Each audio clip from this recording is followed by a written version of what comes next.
کہ وہ تو مناجات میں رہنا چاہتے ہیں، ہر وقت اپنے رب سے مناجات کی حالت میں رہنا چاہتے ہیں.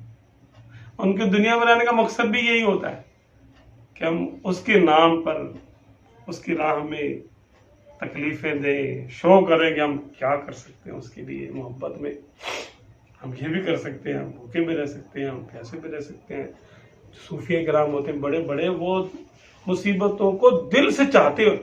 ہر کوئی مصیبت تو آئے طرح، مصیبت نہیں تو پریشان ہو جاتے اور دعا نہیں کرتے. اور اگر ظاہراً دعا کر بھی دیں ربنا آتنا فی الدنیا حسنہ، لیکن وہ کہتے ہیں بھئی یہی صحیح ہے ہماری دنیا کہ ہم اللہ کے نام پر کسی پریشانی میں مبتلا ہی رہے، اللہ کی راہ میں کسی نہ کسی مصیبت میں گرفتار ہی رہے، تاکہ کم دیکھ رہا ہے نا وہ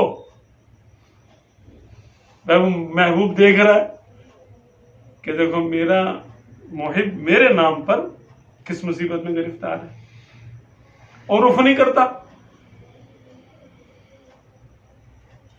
اس کے دیکھنے کا، اس کے باخبر ہونے کا اور اس کے خوش ہونے کا ان پر اتنا نشہ ہوتا ہے، وہ کہتے ہیں بس صحیح ہے، ٹھیک ہے. ایسے تو نہیں آگ میں گئے تھے ابراہیم علیہ السلام، وہ کیا بچنے کے لیے گئے تھے؟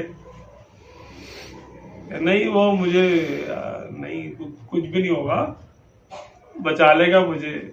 یہ تھوڑی تھا ان کو کہ وہ مجھے بچا لے گا. بچنا مقصد ہوتا تو جبریل آ ہی گئے تھے. نہیں، بچنا ہی مقصد نہیں تھا. آنسو میرے اشکوں کے علاوہ اور کوئی سوغات نہیں.